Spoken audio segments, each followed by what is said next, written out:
Dude, I'll start off with the hot take. Okay. So today I found out they replace the green Skittle back to lime, and that pissed me the fuck off today because I was one of the rare few that preferred the green apple Skittle. I didn't even know there was a swap. You didn't know there was I'm a in the swap, same dude? boat. I didn't know either. Spy Kids is And the Mount Rushmore of your movies. yeah. My favorite. Well, it holds 3 of the 4 spots. Exactly. We don't talk about Out of Time or whatever. Yeah, Spy Kids 1, 2, 3, and then Shark Boy and Lava Girl. yeah. I love Robert Rodriguez. My favorite movies of all time. And they had some like fun size Skittle packs. And I was like, dude, I haven't had fucking Skittles in years. Fuck yeah. So I grabbed one, ate it with my lunch, and there was like 3 green Skittles in the pack. I was like, dude, I'm gonna fucking eat them all at the same time. I fucking love green apple. And then it was lime. I like actively looked down at the pack and I was like, what the fuck is this? He was betrayed. His legal name in the movie is Junie Rocket Racer Rebel Cortez. Dude, let me just say, I would bully him if I knew that. No, that's the most badass name I've ever heard. No. Yeah. On this episode of Tom Hates Albums.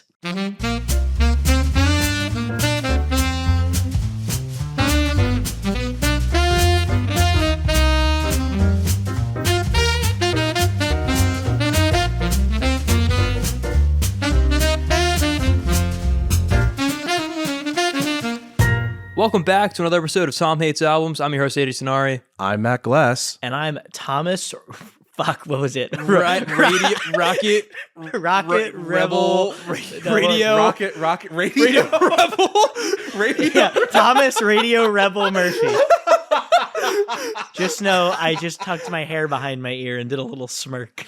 It was hot. It was so sick. Rocket Racer Rebel, I believe. There we go. Thomas Rocket Racer Rebel Murphy.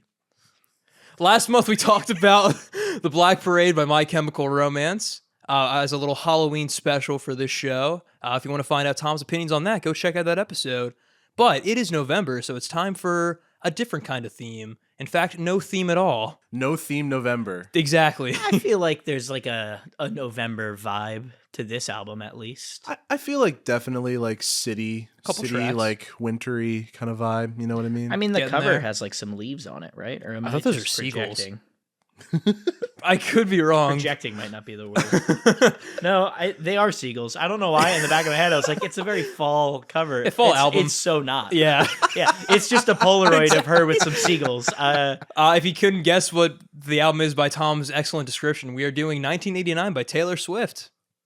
Woo! Hooray. Or boo! You'll have to wait Wait and and find see. out. Sorry if that was too spooky for the month after Halloween. Drop that shit, dude. Dude, I'm sorry. I didn't mean it. It was an accident. I meant it more like a And I know you're a racer rebel, but just bring it yeah. out a Sorry, little bit. my Racer Rebel rocket My mentality. rocket's acting up. Yeah. Well, us 3 turkeys are going to give a bit of a review on 1989 by Taylor Swift, an album that is beloved by her fan base. Yeah, and by many outside of the fan base as well. This is often regarded as one of, if not her best albums. A lot of critical acclaim and influence in just the zeitgeist as a whole. Every time I've mentioned it to people, they've been like, no matter who it was, they're like, oh, that's probably going to be a good one. Yeah, like literally everyone. Yeah. So, I got big shoes to fill here as resident album hater. That's right. My friend referred to it as the pop Bible. Really? Yes. I don't agree with that. But we'll get to that because I might be the outlier on this episode. A little spoiler. I'm worried that my life is in danger if I'm not like excited enough. Like even if I have a positive opinion, I'm not even going to like dictate whether my opinion is good or bad. That's our job. I'm worried that if I don't give 10 out of 10 to everything, there will be an attempt on my life. That's why point. I'm going to stay in this bunker. I mean, the Meat Canyon video, it definitely embodies the sort of, I don't want to say like passionate fan base. Passionate powder keg nature of the fan base. That's true. No hate. They do love her Taylor Swift. To be I fair, understand. if we get enough hate on this video, at least we know what we're doing in April. For those who don't know, that is a reference to our journey with pentatonics. That's right. That we did 2 years ago. Another now? powder keg that we lit. It's that long ago? I think it's about to be almost 2 this years year. ago. Next Yeah. year, it's going to be 2 years. It's beautiful. Mhm. I re-listen to Check that one episode out. often. I worked really fucking It's- hard it's on that a really episode. funny In my episode. opinion, it's like one in terms of like our sound effects. It is like the best episode of our podcast. Thank you. I appreciate that. It's also Check it out. hilarious. It is I'm really, not gonna it is lie. really funny. I feel like the 5 of us are generally of that opinion. The 5 of us that were a part of it, at the very least, are of that opinion. I We're agree. our own biggest fans. Exactly. That's Yeah. what this podcast is really for. Hey, That's no what one, it should be. Honestly, yeah. Yeah. as long as we like it, that's how we do it, Absolutely. right? Absolutely. Yeah. But enough dilly-dallying. Yeah. Shall we hop into a little bit of history? Because that's what we start with every episode. Yes, it is. Yeah, it's That history is and what then we predictions. start with. Cool. So 1989 by Taylor Swift was released October 17th, 2014. I believe that is her birthday on Big Machine Records and is the 5th studio album released by pop megastar Taylor Swift. 1989 saw Taylor Swift's official transition into pop after dabbling in the genre with previously released songs, signified by this album being a symbolic rebirth of her career, being named after the year in which she was born. This also marks Swift's first time working with Jack Antonoff as a producer on one of her albums, which would be a frequent partnership going forward. 1989 went 14 times platinum, had 5 top 10 singles on the Billboard 100, was listed as one of the most significant albums of the 21st century by British GQ, and won Album of the Year at the 2016 Grammys, which I heavily disagree with and we'll get into. And the singles were Shake It Off, Blank Space, Style, Bad Blood, Wildest Dreams, Out of the Woods, and New Romantics. It's a lot of singles. It was a lot of singles. What is this? A meetup? Am I right? A meetup A group? little mixer? Yeah, a mixer. Hodgepodge? Speed dating with all these singles?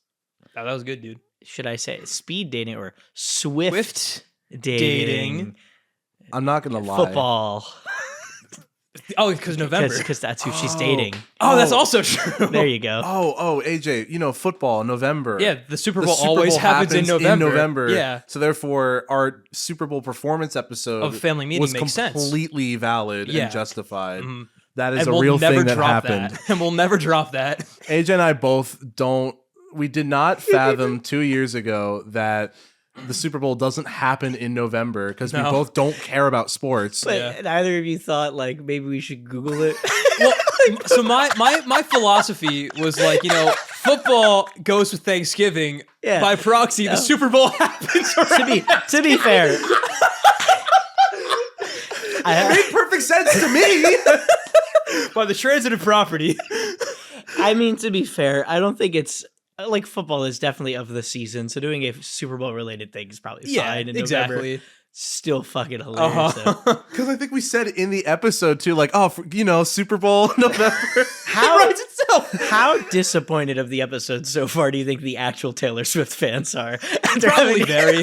All we've done is just give the history. Okay. And talk about okay. Skittles. But before we talk about this album, should we get into a little predictions? What time is it?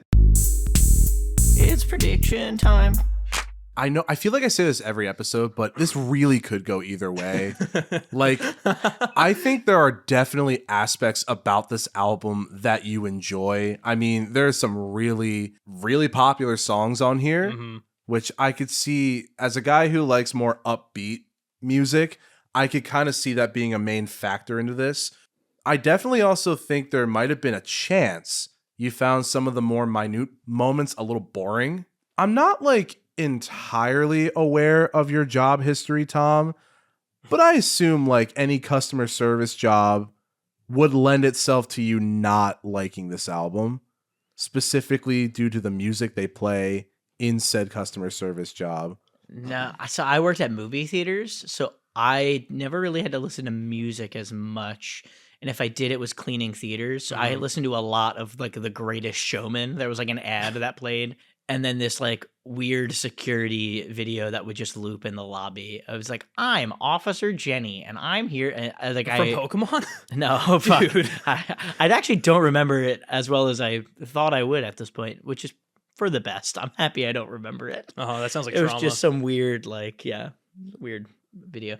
But yeah, I don't have to deal with Taylor Swift too much from work. Does that I change mean, your predictions, you Matt? can't really avoid her. It doesn't. Yeah, at this point, not at Oh, all. I don't definitely think not. at any point in my life I ever truly like. I feel like she was always on the radio she in was some big. capacity. Yeah, but I think like I'll get into my thoughts for that. I'll save that for later. But yeah, Prediction wise, I do feel like it's going to be more positive than negative, but not too far on like the mid scale. mm-hmm.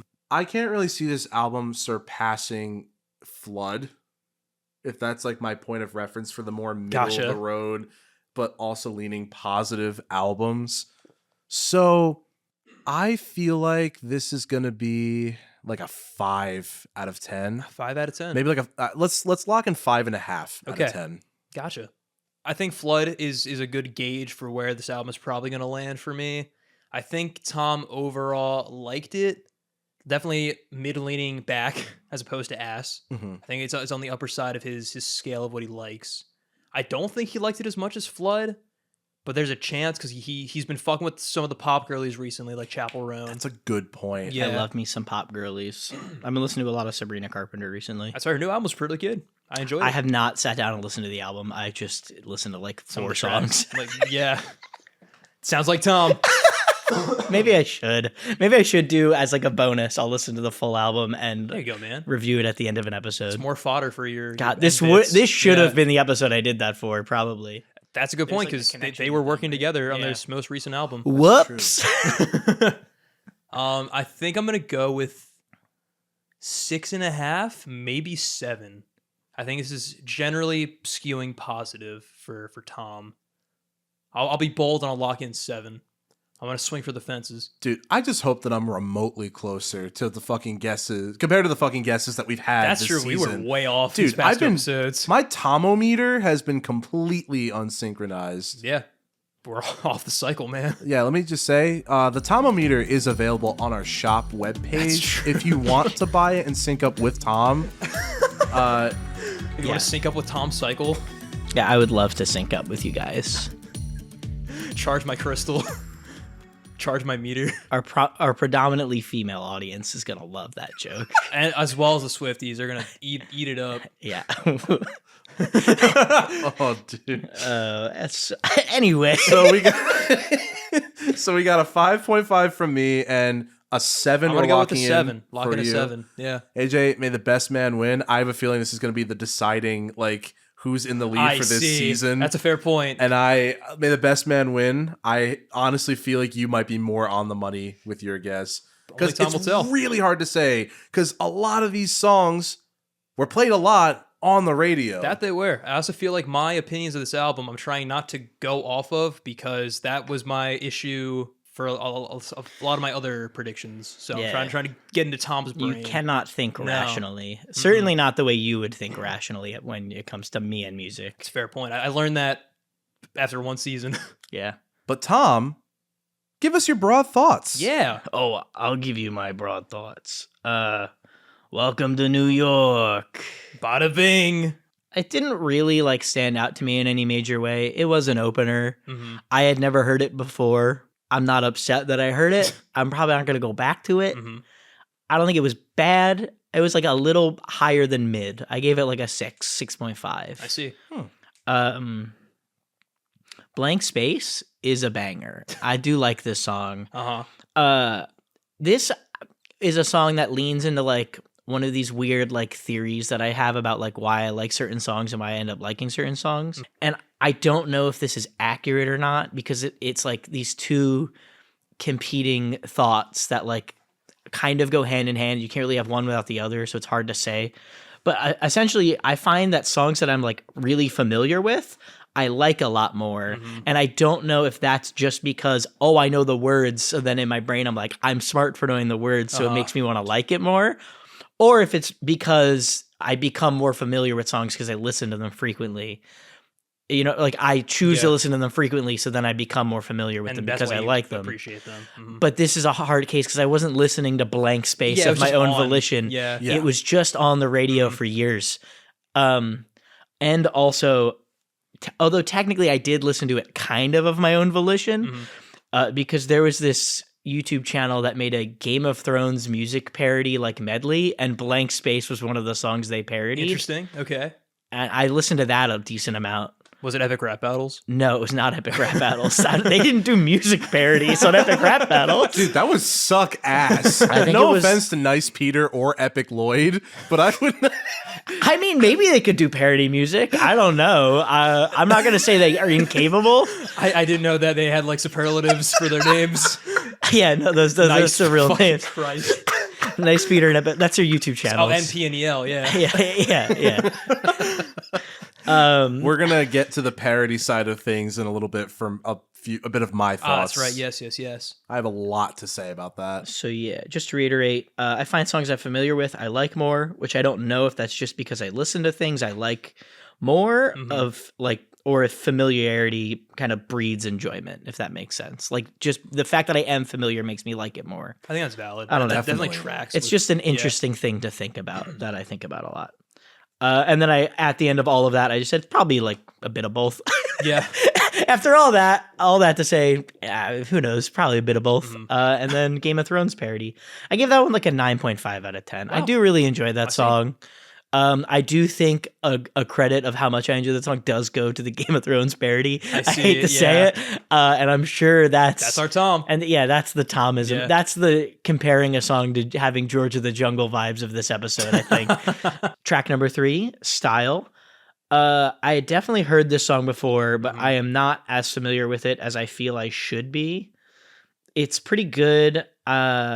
Sorry, I had initially wrote, I've never heard this song before. And then it got to the chorus and I went, oh, Yeah. I'm a fucking idiot. Yeah. Of course I know this song. I just misspelt the opening. So I thought I had never heard the song, got to the chorus and went, oh, never mind. I'm stupid. Once the chorus hit, I knew exactly what this was. Bit of a banger. It became a lot better at that point. I definitely didn't like it as much as Blank Space. I think Blank Space is probably my favorite song on the album. see. I don't remember for sure. Yeah. Shake It Off is probably up there. We'll get to that. That one's pretty fun. It got a little annoying on the radio, Yeah. but I still like it because Interesting. it's not on the radio anymore. So when I hear it, it's like few and far between. So I like it more. I see. I have a feeling that's one of the songs you don't like, which is honestly fair. I can kind of see why it would be annoying. I really cannot wait for AJ's thoughts on this album. But Style got an 8 out of 10. Yeah. I thought it was pretty good. Out of the Woods. In the beginning, there's a guy going like, oh. That's Jack That's Antonoff, fucking right? Is it Jack Jack Antonoff? Antonoff. Whoa. You're hitting Whoa. all of my talking points from my notes that I have a lot of thoughts What can on. I but say? continue. I've learned from the best. Aw. Don't take that as a compliment. Aw. No, I'm just kidding. You can. Yeah, that was to Evan. Oh.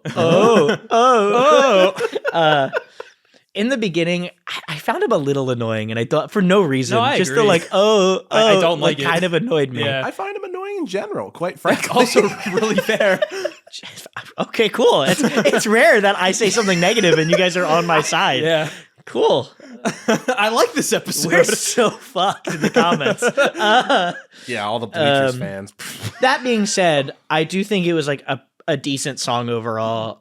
It was the weakest so far for me, though, so it's at like a 6 out of 10. All You Had to Do Was Stay. I don't think I had heard the song prior to today. Same with Out of the Woods. There's a lot of songs on here outside of the Yeah, like core big like hits. ones that were on the radio every day for like multiple years in a row. Uh-huh. And this is Out of the Woods was one that I hadn't heard until last night when I listened to this. And All You Had to Do Was Stay is another song I hadn't heard until last night. It was pretty good. I don't know why I put a comma after pretty good, in between pretty and good. It was pretty and good. But it wasn't like topping my personal charts by any means. It's definitely better than average.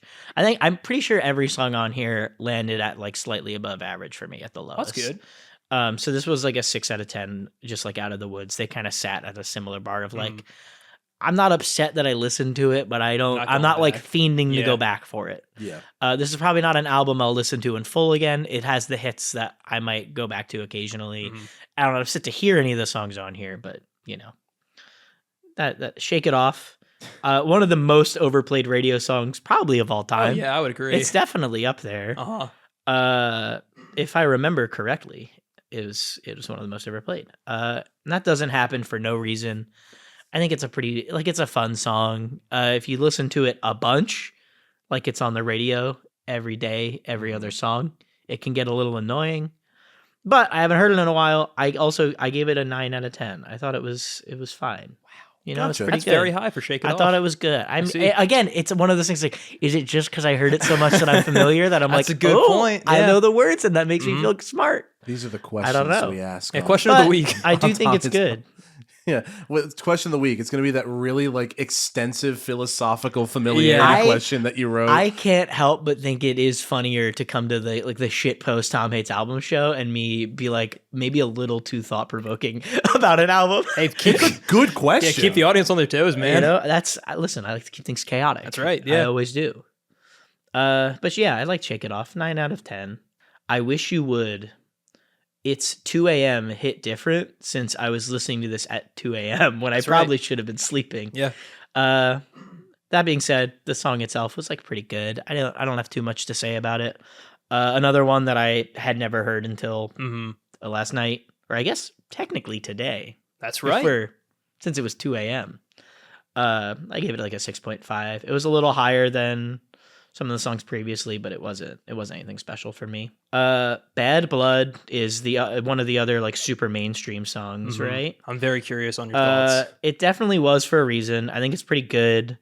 I like it less than Shake It Off. It's a tad slower than I prefer songs to be. And I feel like it was slower, but not in a way that felt emotionally impactful. Like if a song is slow, I want to like feel it. I want it to, and so it was definitely lower than Shake It Off. It's not bad by any means. It's still like an 8.5. Yeah. But yeah. Is this your highest rated song or do you hate this one? Oh, I think the song fucking sucks, but we'll get cool. to that. Yeah. Yeah, I didn't vibe with it too much. But again, I think I'm just familiar with it. So Yeah. I gave it a high score. Wildest Dreams is probably the closest to Blank Space for me. I really like Wildest Dreams. It's not bad. I think it's fun. It was one of the songs that was mainstream, but I don't feel like was as overplayed as Yeah, some of the other ones. definitely So not. there was no like oversaturation is the word I was looking for. No oversaturation. It's a banger. I really like her vocals on this track in particular. Her vocals are pretty damn great in general. I think Taylor Swift has a good voice. You don't, become one of the biggest superstars in the world without at least kind of knowing how to sing. And she's pretty damn good at it. But the way she says Wildest Dreams, like, itches my brain in, like, a good way. And I don't fully understand how or why, but it does. It feels a bit on the slower side for pop music, but this one has the emotional weight that I felt Bad Blood lacked for its slower parts, if that makes sense. Gotcha. Makes me want to put it above Shake It Off at a 9.25 out of 10. Very nice. How You Get the Girl, this song was good. I was unfamiliar with it until today. Definitely not the weakest song in the album thus far, but also it didn't stand out to me in any sort of meaningful way. I'm probably not going to go back to it. I don't Like listen to majority of these albums. songs, Yeah, yeah. a majority of the songs I'm probably not going to go back to. I'm not going to avoid, but I'm not like seeking out either. So this was a 6.75 out of 10. This Love, 99% sure that I know what this song is before it begins playing. That was the note I wrote. I'm wrong. I definitely didn't know it. Definitely not. Yeah. I definitely didn't know it. And if I did know it, I was vaguely aware of it and didn't know it well. Yeah, 'cause I don't think this was a single or anything. Yeah. It's I wouldn't imagine. No. No. yeah, it's like vaguely familiar at most. But that even feels like I'm gaslighting myself. Like I'm just trying to convince like myself maybe that you I heard was it right. somewhere. Yeah. Yeah, or like I think I just have a different song in my head that is similar. That's fair. Yeah. Or it has a similar title. Like that title I attached to a different song or something like that. Oh, by Maroon 5, obviously. Honestly, who maybe I don't know. Yeah, that song. Yep. I love a bit of sad songs. Really enjoy when a song makes me feel any kind of emotion. Really enjoy this one. Similar to the last song, but a tad more. So this one was 7.25. I try to go in, if you didn't notice at home, I try to do like halves and quarters when I go to percentages. Unless I have a bunch like all in the same range, then I'll go to like 0.1, 0.2 and try to avoid second digits. Gotcha. Anyway, for all the new listeners that probably have left Yeah, we need already. Tom's rating scale. That left when AJ said he really hates that one song. Don't worry. I think a lot of people don't like Bad Blood. That's fair. Yeah. Hey, don't worry. If at any point you're just like, I don't want to listen to this, there are going to be either timestamps or AI will make timestamps. One of the two, depending on where you're listening on Spotify. You or could on just like YouTube. skip 10 seconds. That's true. Yeah, so where we go. Or don't. Or if you want a more Just- positive, Just sit in the thing. rage. go to our other Taylor Swift episode. We were pretty positive on those albums. We were actually. Oh, that's true. Yeah. I think like I'm being pretty dang Oh yeah, positive. you're all things you're considered. positive. I think All at things least I might considered. be the one that shoots Yeah, some that's people fair. away. I feel like Matt will lean positive, but Mhm. maybe have more negatives than me. I have a lot of just lingering thoughts that I'm Complex. gonna need to. It's a complex album that inspires complex thoughts. This is gonna be hilarious when this is our longest episode. My bad. No, it's not It's not your fault. It's No. gonna be my fault. I know places. I don't know this song. I didn't know it ahead of time, at least. That was very Statler and Waldorf coded. I know places. Well, I don't know this song. God, I've been listening to a lot of Muppets, unrelated. I really enjoy. You don't have to talk about us like that, man. How dare you? I don't listen to this show. That's I true. don't listen to my He's episodes. a star. I've been listening to a lot of Muppets lately. I really enjoy the like tape recorder sound at the beginning. That was fun. Mhm. Little, Some studio imagery. fun little studio imagery. Yeah. Yeah. Here's one right now. Wasn't that pretty cool? That was fucking rad, dude. That was beautiful. That fucking rocks. I tried, man. It was expensive. I hope you guys enjoyed that for this one bit that will only happen once. This show's on a tape recorder. Can we record over it? Oh, Dude, that fucking rocked, man. That was sick. I kind of love the vibe of I Know Places just a little bit. I think it's just that tape recorder thing.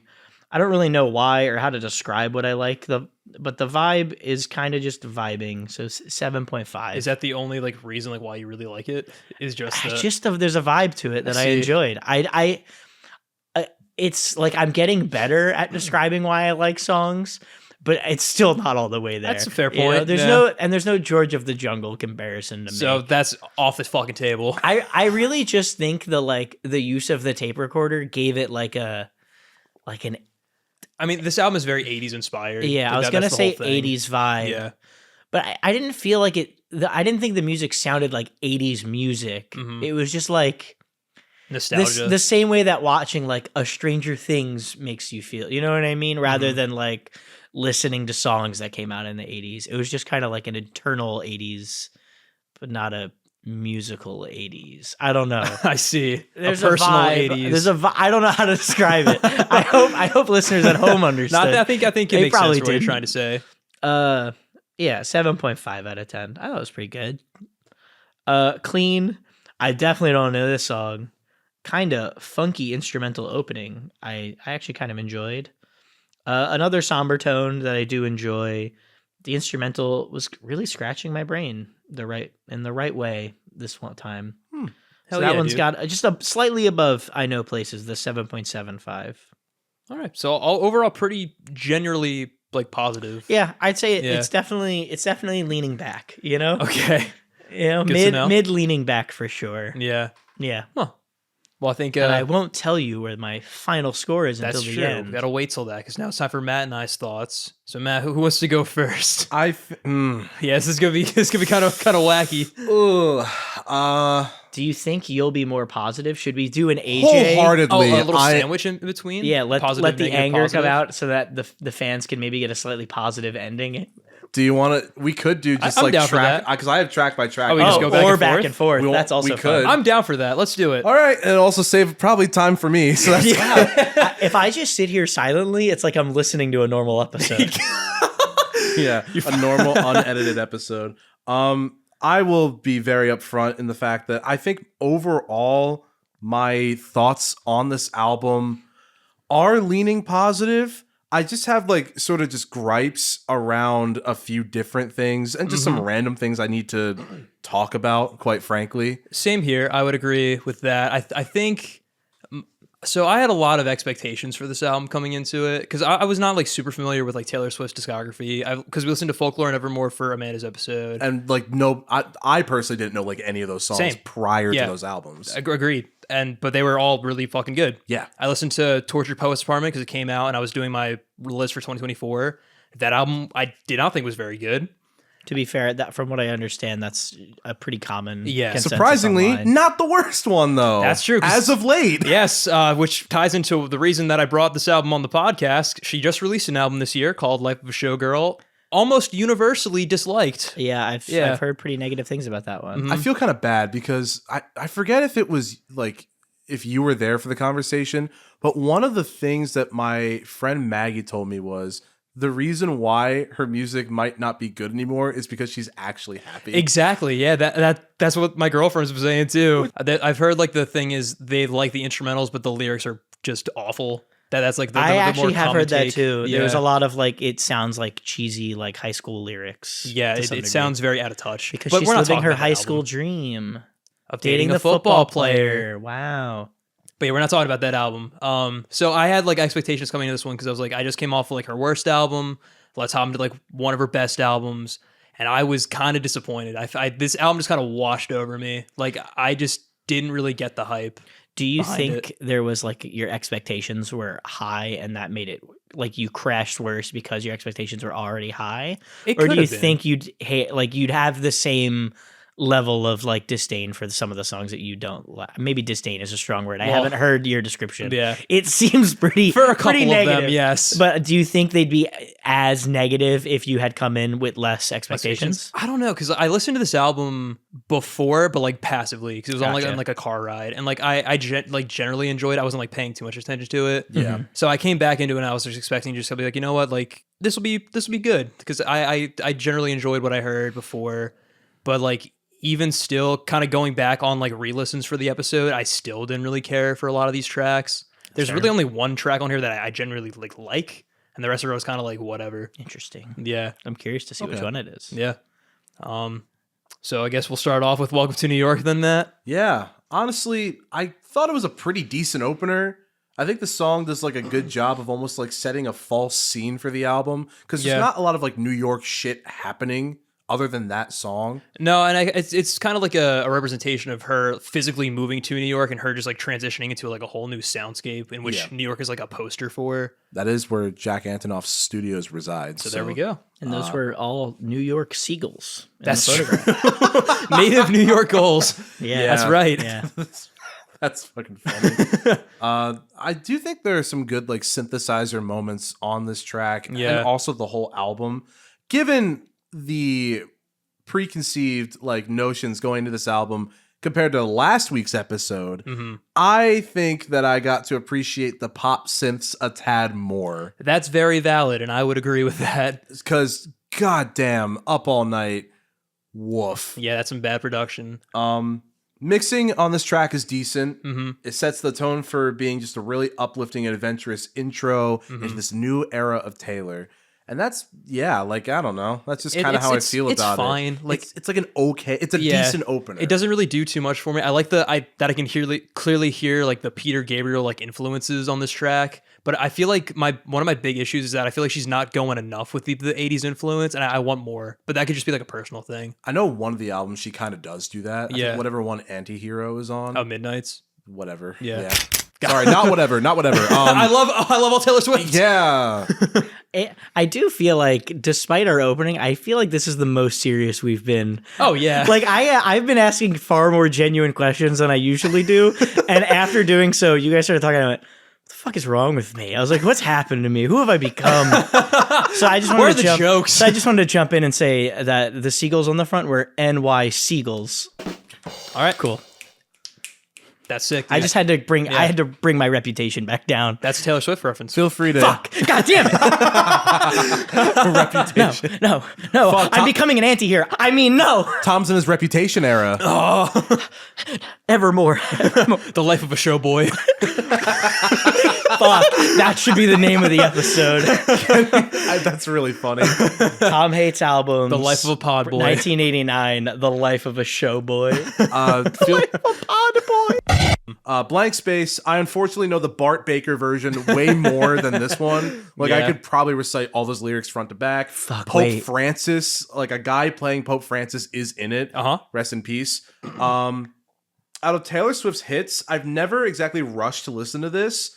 I think the chorus is good, but the verses are too skeletal for me. Yeah. I think for one of her most popular songs, it's got some good lyrical moments, I will admit. Also, a long list of ex-lovers. As a kid, I thought, gotta love those stomach lovers. Ah, I see. Yeah, that's it.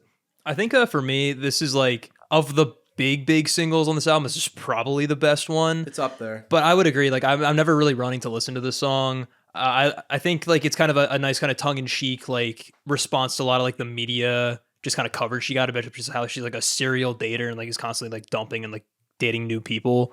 I respect leaning into it. Yeah, honestly, I agree. Definitely. Yeah, that was why I like the concept, but I don't really like the song as a whole. I think it's fine. It feels very anthemic. I like the inclusion of acoustic guitars. The vocals on the chorus are really nice, but just kind of whatever to me. I think it's neat because I didn't listen to the deluxe version, by the way. I listened to the OG. Yeah. Don't worry, not a lot of difference, Tom. I had someone tell me I should have listened to Taylor's version and then called me lame because I didn't. I hear that's one of the worst ones, though. It's just my friend who's a big Taylor Swift fan. She was like, "Are you listening to the full?" I was like, "No, probably not." Mm-hmm. She's like, "Why not?" I was like, "Because it's 2 a.m. and I'm just listening to it now. That's an extra hour." Yeah, you don't no, want to listen thank to the song "Slut" at like 2 a.m. You know what I mean? Like, I did almost try to listen to it on the drive here just to be able to like reference it, and I just decided not to. what's cool about that version is that from the vault section of the album, it does kind of expand like her mindset because she's like, pretty sure from like the whole idea of it is like she's taking songs or like melodies that she wrote like around that time and including it as like just extra content to make it seem more fleshed out and like kind of get into her psyche a little bit more. I do think that's pretty cool. And that's neat for longtime fans. That is a neat concept. I agree. Absolutely. I'll have to see if it works in execution eventually because I would be interested in listening to Taylor's version after this. I hear it's very different. Only because I'm genuinely curious. Didn't Taylor's versions start coming out around when this podcast started? Yes. Like around like a year or two Because before. I feel like I remember doing a bit where I was like, guys, in a few years, I'm going to read Tom's version of the podcast. Yeah, that's right. Full circle. I love that. That's going to be me. I'm going to edit the episodes. Well, us stomach lovers got to keep going through this track list. That we do. I thought that's what it said as a kid. Gotta the love those stomach lovers. Come rescue me. Who tell me I'm in pain. Hey, as a guy who has a painful stomach, I Because get I ate it. too much That's the song cheese, for you. baby. God. Now I'm constipated. Constipate. Tom did really like that song. I love parody. Speaking of liking, this is the only song that I really like on this album, Style. I think it's the best one on this album by far. Yeah, this song kind of rips. I'm not going to lie. It's excellent. Yeah, it's fantastic. I love how this really leans into the 80s super hard. I love the 80s synthwave aesthetic. It just feels like you're driving at night. It's excellent. I love the bass line. I love the funk guitar. The clean guitar tone. It's so good. It's fucking incredible. I think the lyrics are really fun. It just really just encapsulates just like the classic American viewpoint of just romance, which is just like really clever. It's also about Harry Styles, and the song is called Style, so it kind of all comes together to a really good song. It is clever. One of the members on that list. That's true. Right. Ex-lovers. Funny thing about that too is I don't know if you guys have seen the Bart Baker parodies, but Yes. fucking I forgot about them until you brought them up. But 22 literally is just 22 and fucking Trouble. They're literally just about like Taylor Swift getting satanic revenge on her exes. Yeah. And it's just these 5 random guys and she's like stabbing them and shit. Nice. I've never seen that. I'm not gonna lie, Did it eat? I don't know. As a 23-year-old, I don't know if I can say that I like am itching to go back and watch them. Yeah. But like 14-year-old Matt thought that was like the funniest thing in the world. Hey, Matt, the question was, did it eat? We just need a yes or no. Yeah. Yeah. Okay. Okay. Left no crumbs. I just need to make sure as a journalist. Thanks for having my back, Is dude. that what we are? Sorry, guys. I forgot to bring it to you. I'm a music journalist now. I actually work for Pitchfork. Yeah. Yeah. That's why he always has one. He hates albums. I've heard a Pitchfork has some pretty dog shit reviews, right? Oh, they do? Yeah, those Yeah. are me. Where do you think this? Actually, they're the opposite. No, dog shit because the reviews. Tool review that they gave or whatever, Yeah. They're like the pretentious reviews. They are. More so, They are right? I'm very I'm the pretentious. complete opposite end of the spectrum of You're Robert shit reviews. Kreisgau. There we go. Yeah. The mixing just feels correct, in my opinion. The only thing I don't really like about it are just the weird like dance electronic piano chords that like happen in the pre-chorus. Okay, I just think see. that they're like a little out of place and makes it a little tonally confused. Mhm. Everything else though, great. Yeah. Love the hook. I love the holding of the same note and the way that it builds harmonies around it. It kind of rips. It's a good song. It eats. It's excellent. It is a good No song. crumbs, dude. No fucking Not a crumbs. single crumb. But we're not out of the woods yet, unless you have anything else to say. Now let's fucking hop in the woods. The song isn't that bad, but I really think the "Are We Out of the Woods" ×5 chorus can get Yeah. like really annoying. I agree. And I also Yeah. hate that fucking sample Oh, wow. that they use Oh, in between wow. the verses and the chorus, as well as the intro. It's It so sounds like when annoying. AJ goes, "Oh," but like they cut it really short. Like- didn't even notice that it came back. Yeah. That goes to show you how good I am. Like, I actively listen to these albums. I need everyone to know. I do sit there and I only listen to these albums and take notes.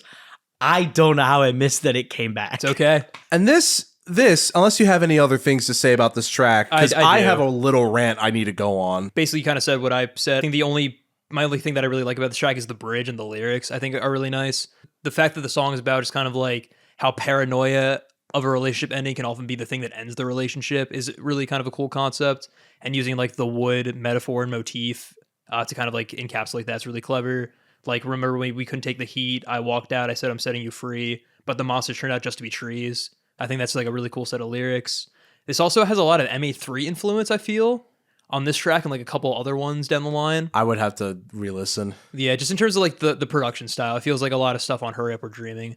Well- But yeah, go off. Well, it's great that you found that this has significant production choices that stick out and stuff. Yeah. Because this is just my general sort of, I don't want to say hard stance against Jack Antonoff. If I'm being honest, this very much has like the Jack Antonoff like touch production wise of that time. Definitely. But it's kind of sad because I feel like, because she's still working with him, Yeah. as far as I know, and like still working with Bleachers. I feel like he's just making it sound like Bleachers Yeah, songs. I agree. And it's pissing me off. No, dude, I feel that. Like when I first heard the song, I was like, oh, this is Jack's song. Like, yeah, it just stands out. Spoiler alert, the reason why Bartice Strange's Horror, it's not high on my 2025 list, is because I could fucking tell it was like a Jack Antonoff production song. I feel like he's ruining the individuality of so many artists because he's using the same fucking production techniques over and they're and not even over. very good. No. Like, that's the thing about it. Yeah. You're making all the artists sound the same. And quite frankly, it was kind of refreshing to hear something that you did actually stick in my mind. So there you go. So Taylor Swift fans, your ire is at Jack Antonoff, not us. Yeah, no, my Yeah. ire is that fucking Jack Antonoff. But hey, I love Gone Now and Strange Desire. Great albums. Yeah, thanks, Jack. Thanks, Jack. Love your work. Love your work. I've come full circle. Swift fans, I welcome your ire. I just need to get that off my chest because I haven't found the right time to really like express that until listening to this album and realize what we've been fucking missing Yeah, he's always for been doing that. years. Yeah. Because he has the experience. But everything he produces, even for other artists, sounds the fucking same. Yeah. I'm glad we're in agreement. Oh, no, I agree. Because Bartice Strange's Horror, great artist, great songwriter, great voice, great guitarist, awesome. Gotta say though, I hated how I could tell it was a Jack Antonoff produced album. I know. It's just like there's just too much of his influence on there. Just dial it back a bit. No, for real. Like, Like, just Jack Anton off these albums. Am I right? who's Anton? He's Jack Anton. Yeah, you know? Oh, Jack and Tanoff. Yeah. Yeah. Jack Antonoff. AJ Tanoff. I'm going to Jack Antonoff tonight. Tanoff Tonight is my favorite.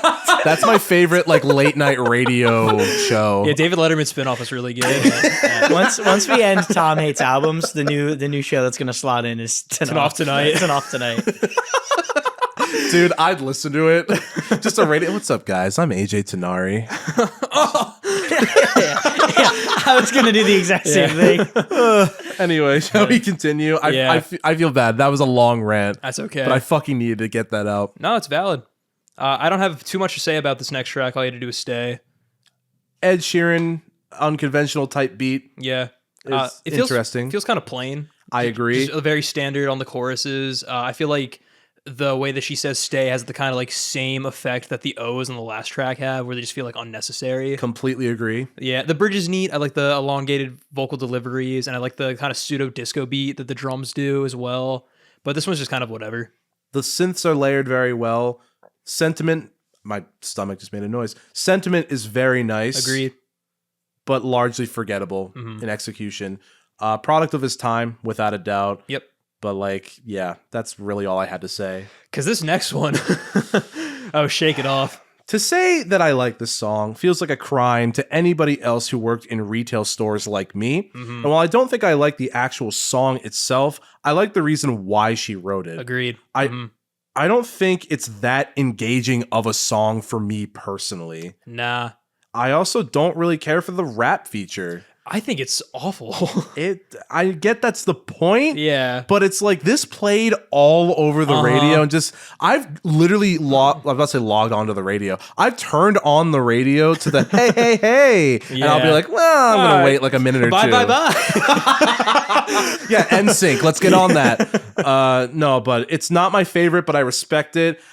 And I hate to say it, I like the Bart Baker parody better. Oh boy. Oh man, that might be a fucking rough take. I like a Bart Baker parody more than the actual song. It's super valid. I think the Magic, like Rude by Magic, that might be in the same boat for me. I mean, yeah, that song's not good. It's not. I think this song is an earworm in like the worst way possible. The only like way that I could equate liking it is kind of like a Beverly Hills situation. Like it's a guilty pleasure. Yes. You know it's bad, but you like it anyway. That's how I like to think people talk about Tom Hates albums. They talk about the normal podcast, like good music, and they're like, and Tom Hates albums is an earworm in the wrong way. But I just can't stop listening. I think the MIDI horns sound fucking terrible. Bad. Bad. I don't like the chant bridge rap. I think it's really cringe. And of course that is intentional, but I don't like listening to it. I agree. And again, I like the sentiment. I like that she's like, I'm going to make what I like. I'm going to make what I want. And I don't really give a fuck what you think. I'm just going to shake it off. It's cool. But it's just really cheesy. It's really lame. I think there's some cute production moments, like how on the Never Miss a Beat lyric, the drums drop out. I like the drum beat overall. I think it's actually pretty fun, well done. The backup vocals are actually pretty good. Yeah. They're actually done really well. And her vocal performance is solid, especially on the choruses, but the lyrics and just the concept. Well, the concept I like, but it's just the execution I'm not a huge fan of. In other words, she succeeded too well. Yeah. Definitely. But hey, I feel like also for some people, I'm sure this is like once this pops on in their mix running on the treadmill, they're going to go fucking ape shit. You know what I mean? I have met a fair few Taylor Swift fans who do not like this song, which, fair enough. But hey, whatever you like, enjoy. And whatever we say, shake it off. Because we know you're listening, Taylor. Yeah. Shake it off. I really wish you would. Yeah. I don't have much to say about this one. If it feels also kind of MA3 influence with the guitars and like the boomy synths in the intro. I think the bridge is neat. And I like the repeated, like the I wish as like a hook. The descending keys are pretty cool, and I like what the sentiment's all about, but that's really about it. The intro sounds like somebody's fucking ringtone on a Motorola Razr in 2009. I will say, I kind of dig like the Walk the Moon sound she kind of has going here. Yeah. As a guy who like kind of used to be a fan of that band. It suits her a lot, and again, clean guitar kind of fucks. It also builds as a song really well. It's a little hard to hate.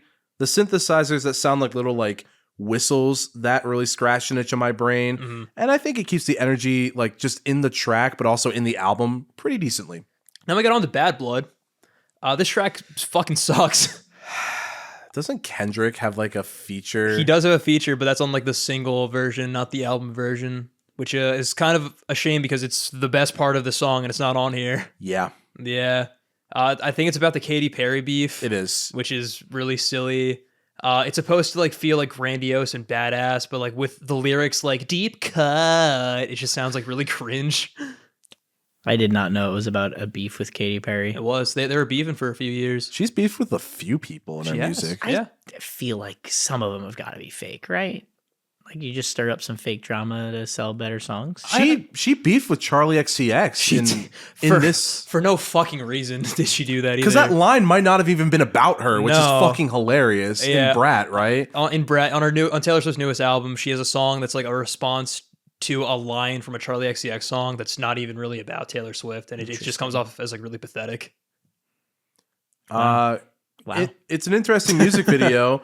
Not that good of a song though. I kind of like the Kendrick version a lot better because he interjects and it really cuts through the song. Yeah. That was actually my fucking intro to Kendrick, which is insane. I mean, I feel like that was for a lot of people, at least like our age, with like growing up in high school. I mean, like eventually we got to T-Pab, which was the other big thing of Kendrick that was out at this time. That's very true. Yeah, it's catchy. I have thoughts on.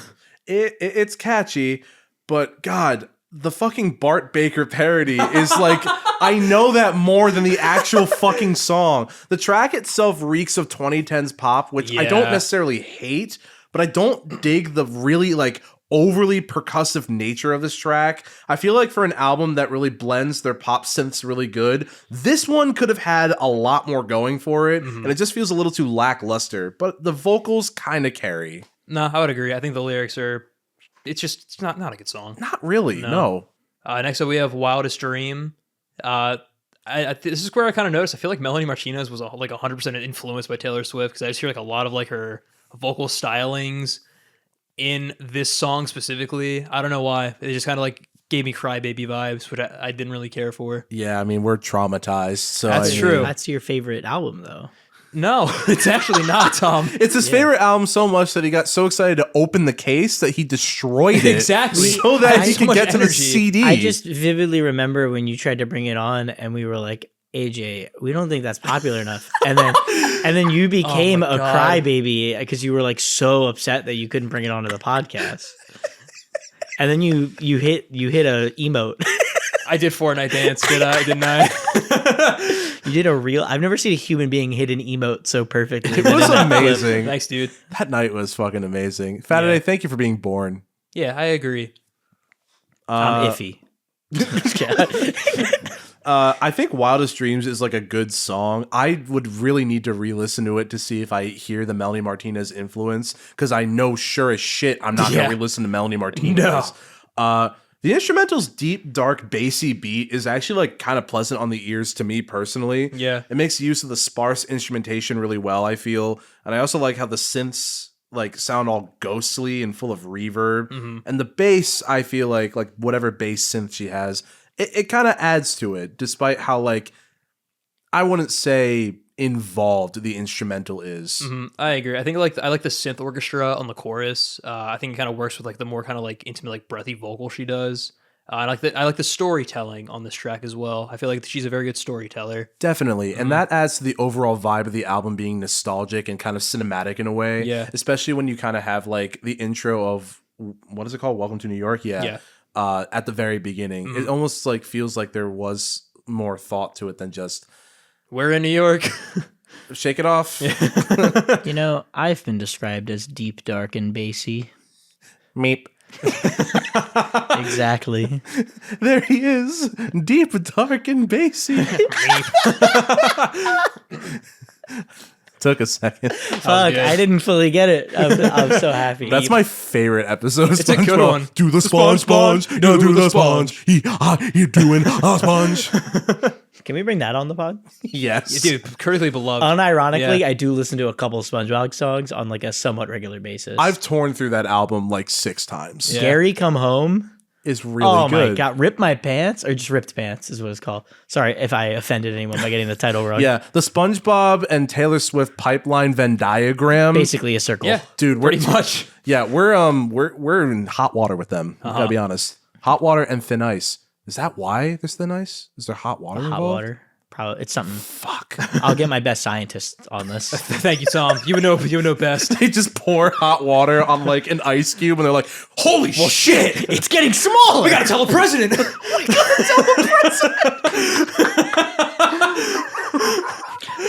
He doesn't care. that's incredible. Shall we keep going? Yeah. How You Get the Girl's fine. I feel like this is a pretty 80s one. It definitely leans into like the super kind of upbeat synths that they have. I like the chorus. I think it's a highlight. It has like a nice like tambourine like all throughout that kind of just adds to, like the classical retro feel of it. And I like the acoustic guitar kind of carrying the verses primarily, and before switching over to the more kind of like synth pop aesthetics for the choruses. It's a good energy pickup for sure. Honestly, I feel like the song as a whole is kind of mid. Yeah. Reminds me of that one song, I think it's by Ali and AJ. It's like da da da da da da da da da da. Whoa, whoa, whoa, whoa. It sounds kind of familiar. Did Allie and AJ write "We Bring the Boom"? Yeah, Ali and Big AJ wrote that song featuring the Rizzler. God, all the way back in like 2009. Now that's good music. I'm not the biggest lover of this song, but I don't think it's like bad by any means. No, it just feels a bit uninspired to me, which might be more of an insult than me saying that it's bad. But I think at this stage in the album, it's just sort of like. Yeah, I checked out a little bit ago. I can understand. But hey, I understand it also if you like it. There are definitely some good things about it. Yeah. We got 3 more. So shall we just tear through them? Yeah. This Love, it feels kind of like a goodbye to her, like just her country era, because it's all more kind of rootsy and stripped back, which is kind of neat. I like the kind of synthwave like influences on this track as well. It kind of underscores the vocals on the choruses, and also just the vocal production being like very wispy, because it's just supposed to be like a very intimate, tender song. It's a neat little ballad, but didn't really do too much for me. I think with that context in mind of it maybe being an ode and like a goodbye to her country era, that might help my opinion of this song a little bit. It sticks out like a sore thumb, but it is nice, I will say. It's a nice come down after the last track, and I also appreciate the acoustic direction it takes. Yeah. Very Shania Twain-like, which I kind of fucked with because I don't know if I've ever actually mentioned on the podcast, I used to be a Shania Twain fan. We can get to that at a later date. He was in his Twain era. At the age of not Mark. When he was a Twain-ager. When at the age of 23, fuck yeah. I still like Shania Twain. Dude, all Twain-agers scare the shit out of me. She that don't impress me much. Is that her? That is her. Yeah, that is banger. off of Come On Over. That's a really good song. The first time I heard it was there's a wrestler who does parody music for his entrance. And was it Bart Baker? No, yeah, Bart Baker. Dude, he get fucking killed. No, Joe Hendry, and I think he did a "Don't Impress Me Much" parody. I don't fully remember. The actual song is better. I'll say that much. I see. I like her version more. I would love to bring that on the podcast at some point. But anyway, anything else about this Love? No. Next we have I Know Places. I don't really have like anything to say about this track. They are the hunters and we are the foxes is like the hardest line in 2012. You know what I mean? Like feeling that? Like Twilight vibes, like you know what I mean? That's But what does the fox say? There's a man who can answer that question, Tom. Jesus Christ, dude. Somebody get yelled That was on my phone. iPod shuffle. That was on my iPod shuffle. I used to listen to that all the time. That says, I feel like that speaks volumes about the type of person I am. The board game shop I hang out at, the guy that runs it has fucking What Does the Fox Say on the playlist. So I hear it every once in a while. They had Particle Man on for like the Halloween times for a little while. Balances out. It's a real fucking nightmare of a playlist. I love it. Yeah, I mean, that sounds it's a real Tom playlist. Yeah. I'm a big fan. I respect it. I like what the song's kind of about, just kind of like getting out of the public eye, just like kind of like not liking just all the attention that her and her relationships are having, and just kind of like being and finding comfort in each other instead of dealing with that. But yeah, I like the bass line on the bridge. That's really about it. The bass line is really sick. I feel like whatever tone they use in the verses too, it's really kind of nice on the ears. I feel like if she really committed to like the intensity that the verses had, this song would kind of go hard. Yeah. Like if she just did that all the way through. But I feel like it's just night and day of like the really like cheery pop chorus compared to like the sort of like, we're in the woods. We're not out of the woods anymore. He's following you. He's right behind. Shia LaBeouf. He gets down on all fours and breaks into a sprint. Yeah. Shania Run Twain. for your life. You don't impress her much. You're looking Shania for your car. Twain. You feel like a woman. This is the greatest thing. Because I love that video and I love Shania Twain. Yeah, we've struck gold, fellas. With me, I'm having a blast. So am I. Listeners up in the air. I guess we'll find out. The three of us always have a blast, and that's what matters. Definitely. But shall we clean ourselves? Yep. After clean, Jack let's Antonoff, clean up you your gotta act, clean. Matt. Do you need a towel? Oh man. This song sounds like a newer song called No Strings by Paris, Texas, but it also has like the melody of Nothing's Gonna Hurt You Baby by Cigarettes After Sex. I see. Which is a little weird. It Yeah. really threw me for a loop. I like the minimal like instrumentation on here in terms of like blending and like, I don't know, like intricacy. Yeah. I feel like it fits for this kind of an album. It feels very nostalgic in its nature. I feel like it rounds it off well since the vibes were like kind of all over. It seemed like this album kind of had like a reminiscing vibe throughout it. So that's why it seemed like it fit. The low end on this track is fucking wild, but I didn't hate it. The 4 minutes actually feel kind of earned. Mm-hmm. It definitely works as a closer. Wouldn't really be like, yeah, I'm gonna listen to. I listened to 1989 for clean. I don't know if you knew that. I said no one ever. Said literally no one ever. I mean, there's probably a couple people out there, but like, I mean, I like the instrumentals on this one. It does sound very retro with like the twinkling keys, and I like the sentiment that's just about like accepting just what happened in like a relationship and like moving on and being happy if that like you're in like new places, like you and your partner. Yeah. It's a neat little closer, but not really a favorite. But I guess with that, Tom, did you hate this album? Not really. Yeah. The listeners at home might have noticed I was relatively quiet during that back half where you guys were talking. One, because I just didn't want to interrupt. Like, just if I had a stupid joke, if there was an opening, I'd jump in with it. Mm-hmm. But I tried not to interrupt too much. But I was also like really contemplating my final rating for this album. Because I don't even remember what it was initially at. Like, I adjusted it like 4 times when you guys were talking. I see. Because I had it pretty high at one point. Like, I think in the like top 5. Which wow. was talking about it, I was even in the back of my mind like, I think I ranked it too high. Mm-hmm. So I moved it down a little bit. And it ended up being like trying to look at the other albums and be like, where do I think it would, like, which albums I think it would fall between, and then how do I need to tweak the numbers to make that like make sense for me? Because that's more what the numbers are. They're less like definitive. Like, I don't like if this is a 6 out of 10. It's not because I think it's a 6 out of 10. It's because I think it's like that's where it falls compared to all of the other albums, just kind of in lieu of each other. A 10 out of 10 for those at home is Meatloaf.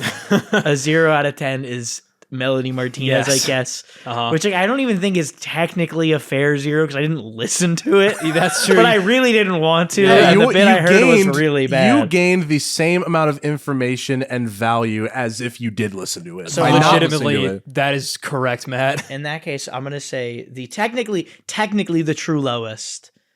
Melody Martinez is a 0, and I will not go back and finish it, and it will always remain a 0. Good. But at 30 of 31 albums listened to, it's American Football at a 1.5. Yeah. I mean, saw that one coming. Sorry, not really. Kind of on brand for November, though. Am I right, guys? That's right. It is a very November Was it the album. November album? It was the November episode for the first season. Because of the Super Bowl. Yeah. Okay. Yeah, when they played the Super Bowl, everybody gathers to look at the stage. The American Football halftime show, it went so hard. We all know the greatest halftime show performance of all time, on brand with this episode, SpongeBob, right? Yeah. Oh, 100%, yeah, right. Yeah, okay. Cool. And Agreed. probably like Prince, I guess, if you want to be real technical. life. But that doesn't, SpongeBob was in a dome, so the rain couldn't get to him to enhance his performance. And that was also the Bubble Bowl, technically. It was the Bubble Bowl. Yeah. Weird year for football. Which some would actually say more prestigious because it only happened once. The Super Bowl yearly. The Bubble Bowl's a once in a lifetime. That's true. Yeah. Yeah. So anyway, my final thoughts. I thought it was a really, really good album, all things considered. Especially compared to a lot of the other stuff I've had to listen to. I'd put it up there. For me, at least. Makes sense though. You don't become the like almighty force of pop culture that Taylor Swift is without being, as I said earlier, being at least halfway decent at making music, and she's definitely good at making music. It's kind of, you can't really deny that. Even when there are stinkers, it's like, she's generally. But also when you look good. at like her highest highs are way more impressive than her lowest lows are like degrading, if that makes sense. Yeah. Degrading's not the right term, but like negative. career ruining. The positives are so much more positive than the negatives are negative, I would say. For now, who knows? Maybe she's gonna just start pumping out dog shit. Yeah. I like to think she won't, but who knows? I hope she doesn't. I generally hope she improves. Yeah. That being said, if the only reason they're bad is because she's happy, I That do might be hope for she the keeps best. doing That's dog a fair shit point. Yeah. because then she gets to keep being happy. And you know what? That's a bold take I'm willing to make. I hope she stays happy. Come at me, Swifties. I almost said Swift Nation. I was like, that's wrong. Even the songs that were top tier were quite good, just not my personal taste. And now I get to say something. Oh, I said, and now I get to say something really stupid, but it's not there anymore because I've adjusted it. What I said was real stupid was because at one point it was top 5. I had a everyone, I need a moment of silence for Starbomb that has now been pumped down to 6, which no longer, it's back at 5. Let's go, baby. Numbers. 1989 ended up, I gave it a 7 out of 10 is where it kind of ended up landing, which I also, while you guys were talking, added up all of the scores that I had gave and then just divided it by 13, which is the number of tracks.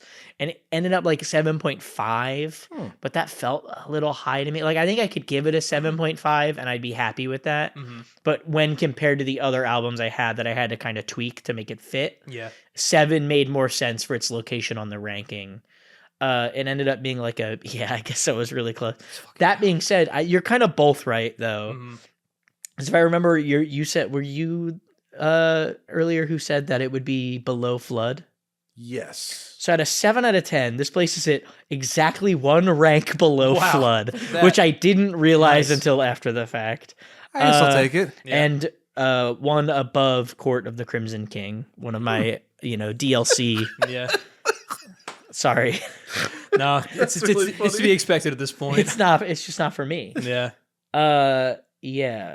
Just so people know, I bumped a couple of things up. Led Zeppelin 4, still 7.9 Leds out of 10 Zeppelins. Lateralis is now a 7.5 out of 10, and I think it was at one point like a 7.1. Mm-hmm. Nevermind by Nirvana is now a 7.3 out of 10. And Flood is now a 7.2, and I think Flood was like a 6.75. Oh wow! But I didn't want to put Taylor Swift at a 6. It feels like 7 or above is where it should be, but it also felt like it was definitely below those albums for my personal taste. So I had to like bump them up so that she would fit properly, and I'm happy where it kind of shook out. She's in the number 12 position. I see. Yeah. Damn, dude. Thought it was pretty positive. I'm proud of myself. All together. Yeah, honestly, that was kind of a clutch guess. Thanks, man. I feel like you both kind of nailed it. Yeah. Right? I mean, it's cool that I got it like placement ranking, wise. Like that's It's not, I feel like the ranking is more important than the number itself because the number is fuck me. No. I think I'm not saying what you did was unimpressive. I just think I feel like that's a win for both of you. If we're giving a point out, it goes to AJ.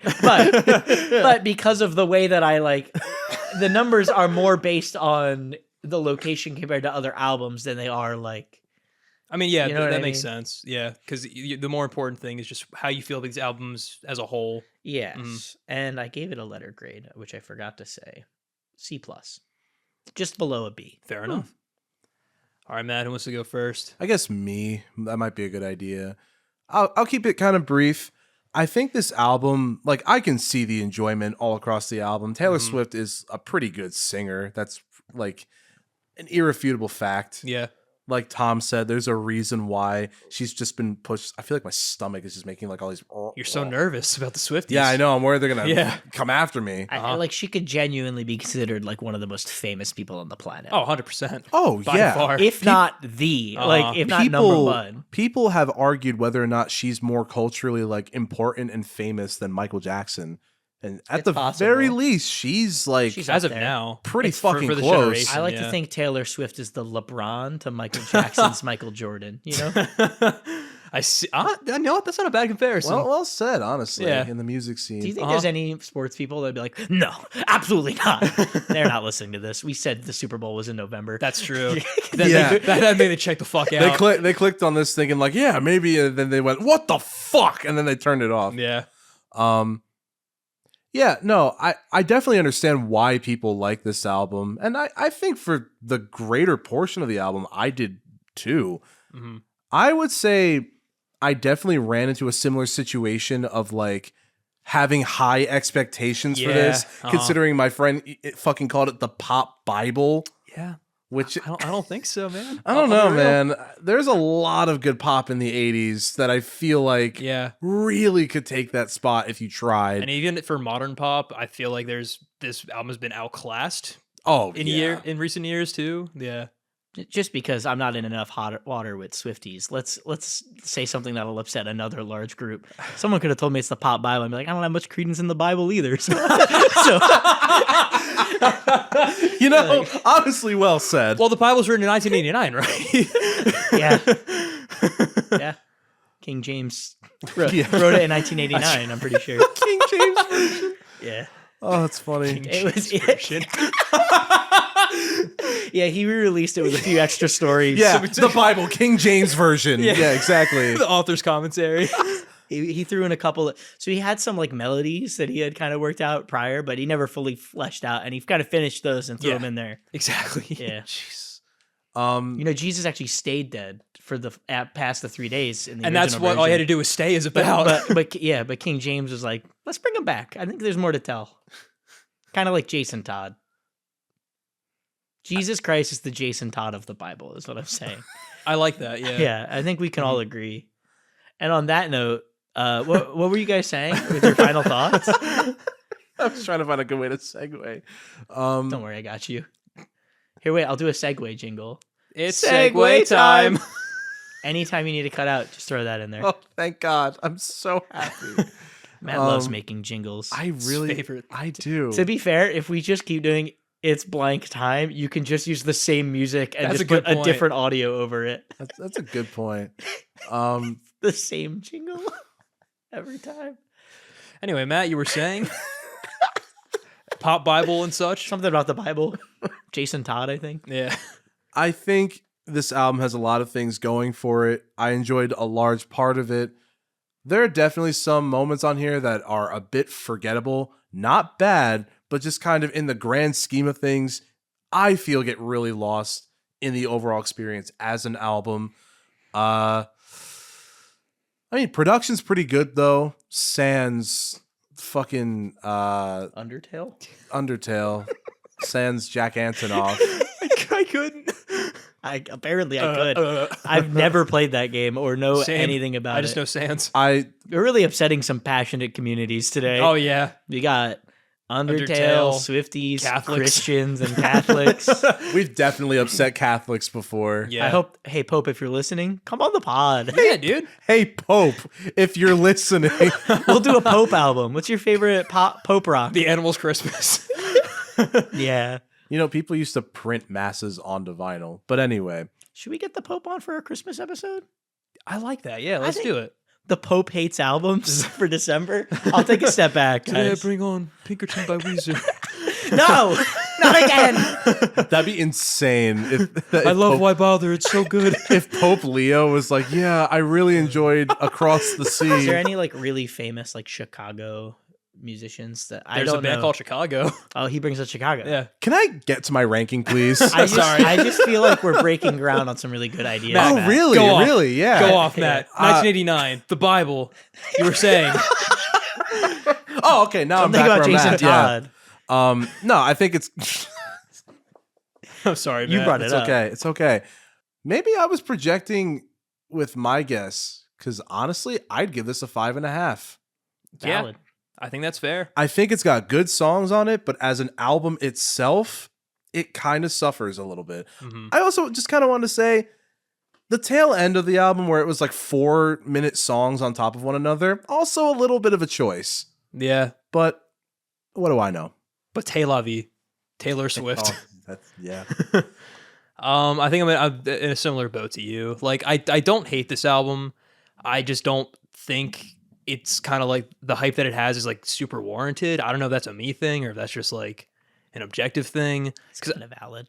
Yeah. I think it's kind of valid. Like I had high hopes going into it, so maybe like that also played a factor. But I was very disappointed by like a lot of this album. But besides like Style, that's the only track that I really like. I feel like they didn't really lean too hard into the like overall 80s influences. I felt like there are a lot of production choices, as well as creative choices that really hold this album back from being truly great. As well as some lyrical choices, though I will say the lyrics are probably the strongest part of this album. Valid. Yeah, like she's a very good storyteller, and her imagery and metaphor is very clever and very striking. And also just her vocal performance for the most part is very well done. Besides like on Bad Blood, and then instrumentation is decently solid, but again, I feel like they could just do so much more to like really like hammer home those influences and just like really feel like a celebration of the 80s and of like this new era of Taylor Swift. And I also, a little rant, I do not think they should have won Album of the Year when T-Pab was right there. We went over this discussion in our T-Pab episode, but like... Fuck is T-Pab? To Pimp a Butterfly by Kendrick Lamar. Yeah. Oh, I've never... It's a very would not have known that. culturally But important I album. believe it. Kendrick's pretty good. Just Yeah. the bit of him that I've heard. Mm-hmm. He is. Yeah. Go check out that episode where we talked about with Tim Jones. Oh, Yeah. friend of the Tom Hates albums. That's right, yes. Me and him have differing opinions on the one album he brought. On Drunk. Yeah. Yep, that's right. But not Power Rangers. I bet I would like... Yeah, that's true. Or wrestling. Mm-hmm. But I bet I would like Kendrick more than Thundercat. Thundercat is on that. I think I would like him more as a feature than yeah. He's not because I remember on Thundercat Kendrick was the part That's that right. I liked. Yeah. So he also doesn't sing on T-Pab, at least that much. Yeah, as he far has as like I know. mostly backups. Like he just plays the instrumental, and it's really cool. Mm-hmm. Cool. But Maybe anyway, someday. The Grammys are a racist institution that are, of course, going to go for the more popular artist. So it makes sense why she won, but I still disagree with that choice. Yeah, I feel like I've been kind of going down like a Taylor Swift rabbit hole after just this whole new album rollout. I've just been very just kind of curious, almost like Charlie Kelly level of like just interested in like just this kind of like weird direction her career's been going in. And I feel like I'm just kind of tired of Taylor Swift. So this also probably didn't help with like my listening. So maybe I'll go back to it one day to see if that anything changes. But like a C tier, I feel like it's fine. It's nothing really too special. Taylor Swift being AJ's Pepe Sylvia is really beautiful. First it's Green Apple Skittles, Yeah. and now it's Taylor Swift. It goes all the way to the top. Exactly. She has something to do with this. She's got something to do with it. my fucking Skittles. Hey, I'm so sorry that she did that to you. It's okay, man. But they did go out of style, I guess. Damn, you've got a blank space. The way that you're Yes, able I to, do. The way that you're able to tie that into the end. That's amazing. Well, I guess that'll do it for this week's episode of Tom Hates Albums. I really enjoyed the discussion on this one. Yeah. It felt like a much deeper discussion than people will expect out of a Tom Hates albums, which is funny. I will say, genuine belly laughs, some of these bits. Pretty good. I'm glad you enjoyed. And we hope you enjoyed as well. We always love the show. Comment. Let us Yeah. know how you felt. Oh, my positive, God, please. Positive or negative. Exactly. We appreciate all feedback. Do you like 1989? Do you not like it? Do you agree with our opinions? Do you disagree? Whatever you think, just comment down below on Spotify or YouTube. Executive just texted me that he just wants engagement. That's So true. we actually true. should have been rage baiting more. Well, we'll get to that maybe in the next Tom Hates Albums. But until then, I've been your host, AJ Sonari. I'm Matt Glass. And I'm Thomas Rebel Rocket Racer Murphy. I switched it around because it's cooler that way. We'll see you next month for a special Christmas-themed episode of Tom Hates Albums. But until then, thank you so much for your constant listening and your love and support. And we'll see you next time. Peace. Gobble, gobble. Football! Super Bowl.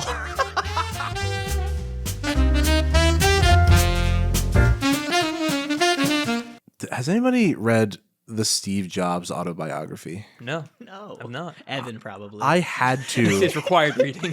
Yeah, for Tim Apple. Yeah.